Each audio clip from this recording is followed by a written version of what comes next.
Hello BSc first year. इससे पहले वाले वीडियो में हम लोगों ने यूनिट 4 के इम्पॉर्टेंट क्वेश्चंस डिस्कस किए थे, तो इस वाले वीडियो में भी हम और भी जो इम्पॉर्टेंट क्वेश्चंस हैं उसे डिस्कस करेंगे। तो इससे पहले हम लोगों ने पढ़ा था सिंपल पेंडुलम।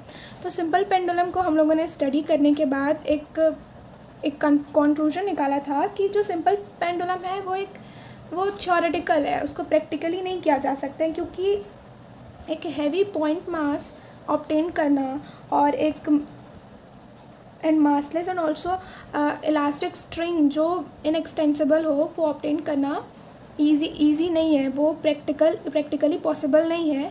इसलिए सिंपल पेंडुलम एक आइडियल पेंडुलम है।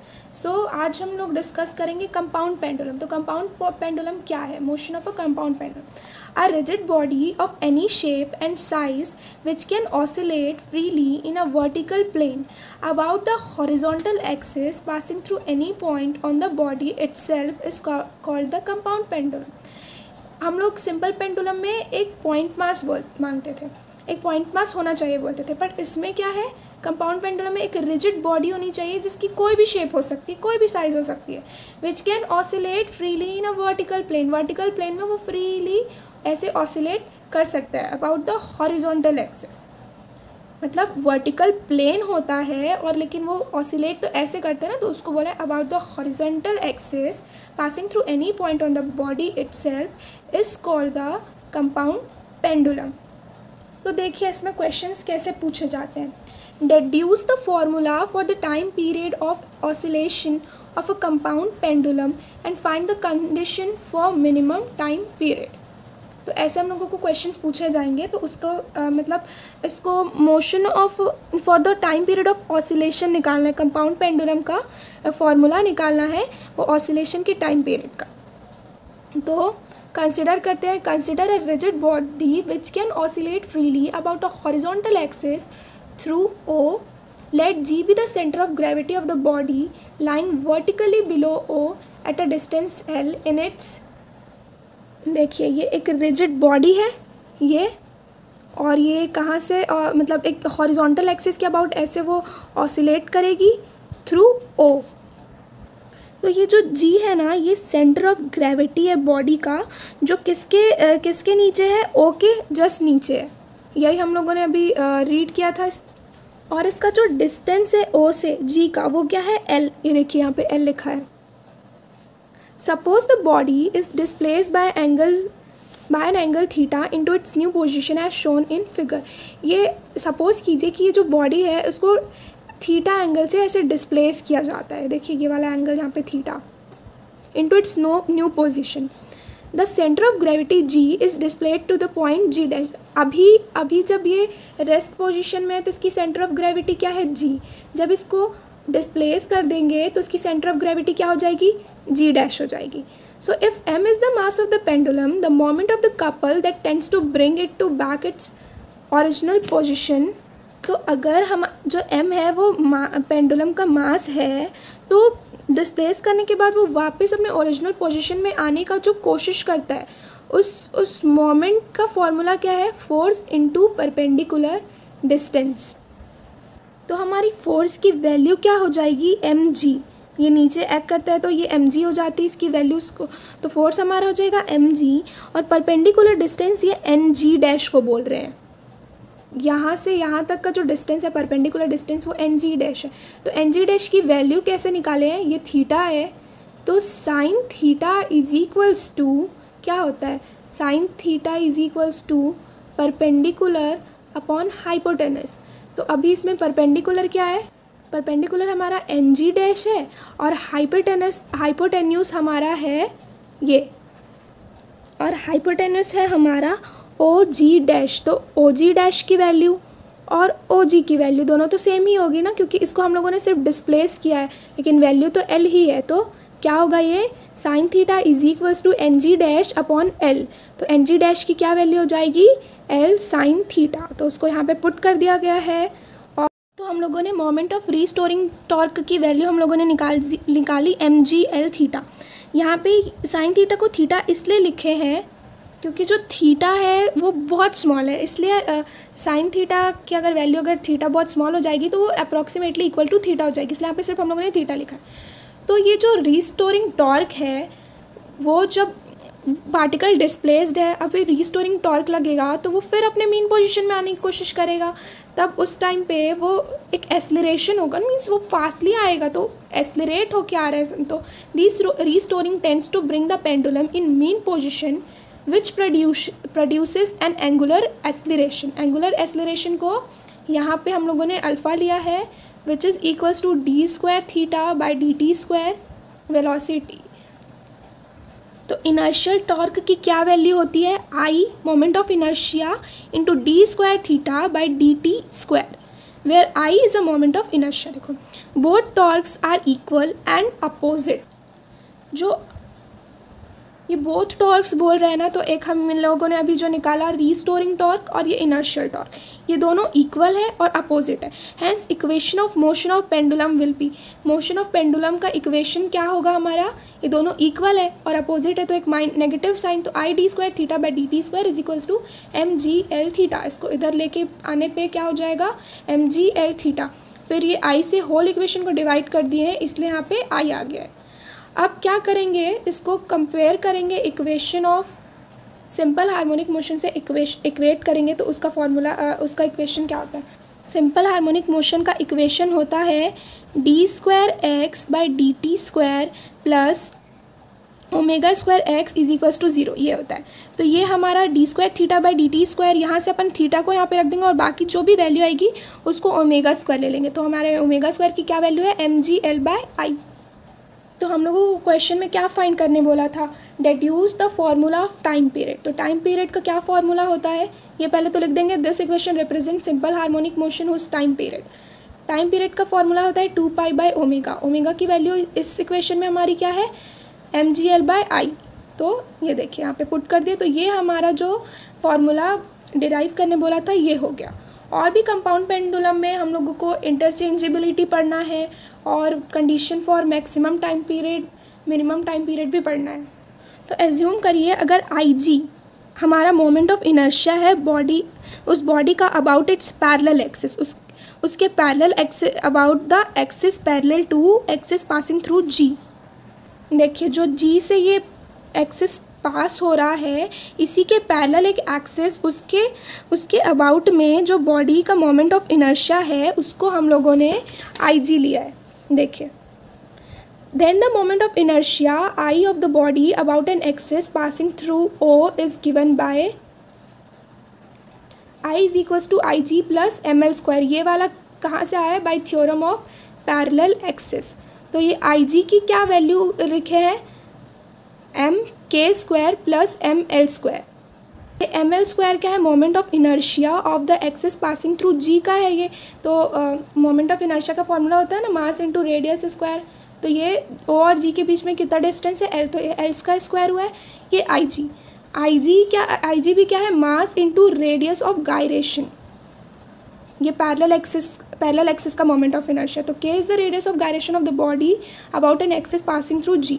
तो ये हमारी आई की वैल्यू, अब न्यू वैल्यू क्या निकाली हम लोग ने, M square plus M K square plus M L square. तो इस टी के वैल्यू पे उसको पुट कर देंगे। देखिए 2 pi M K square plus M L square M G L. तो एम को यहाँ से कॉमन लेके एम एम कैंसिल कर देंगे।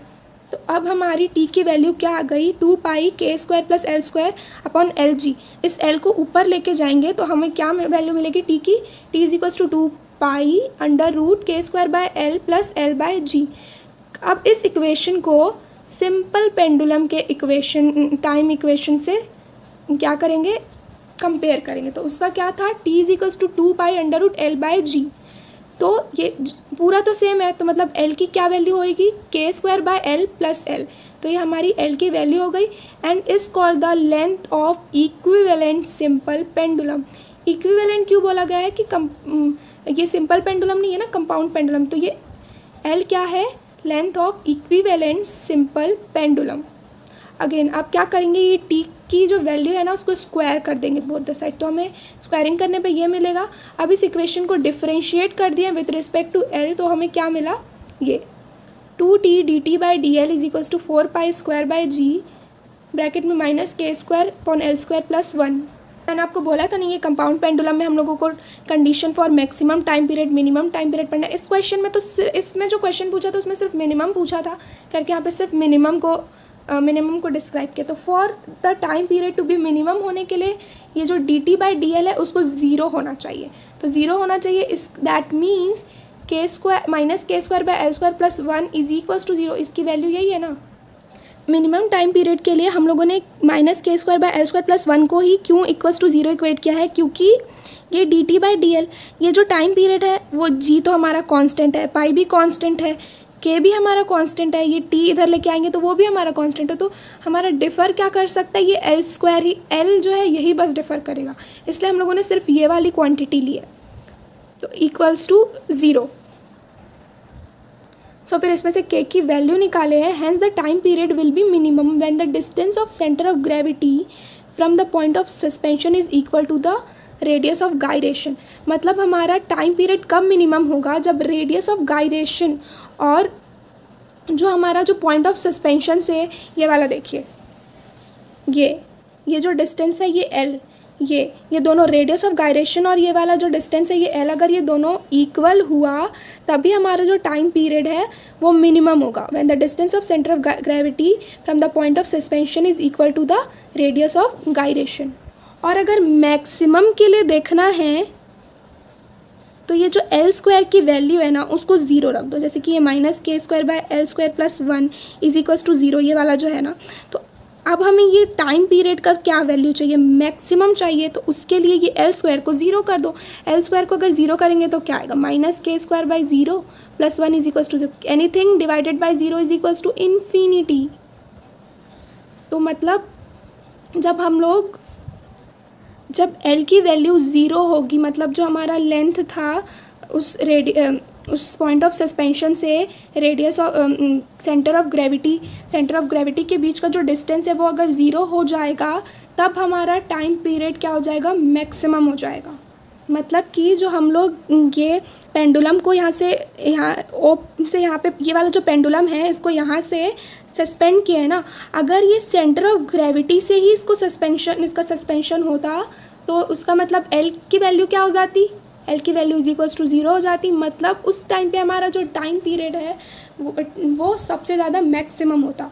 और मिनिमम टाइम पीरियड के लिए क्या चाहिए, k = L, radius of gyration is equals to length of, मतलब distance of centre of gravity from the point of suspension. तो मिनिमम टाइम पीरियड के लिए ये चाहिए और मैक्सिमम टाइम पीरियड के लिए जो L की वैल्यू है वो 0 होनी चाहिए।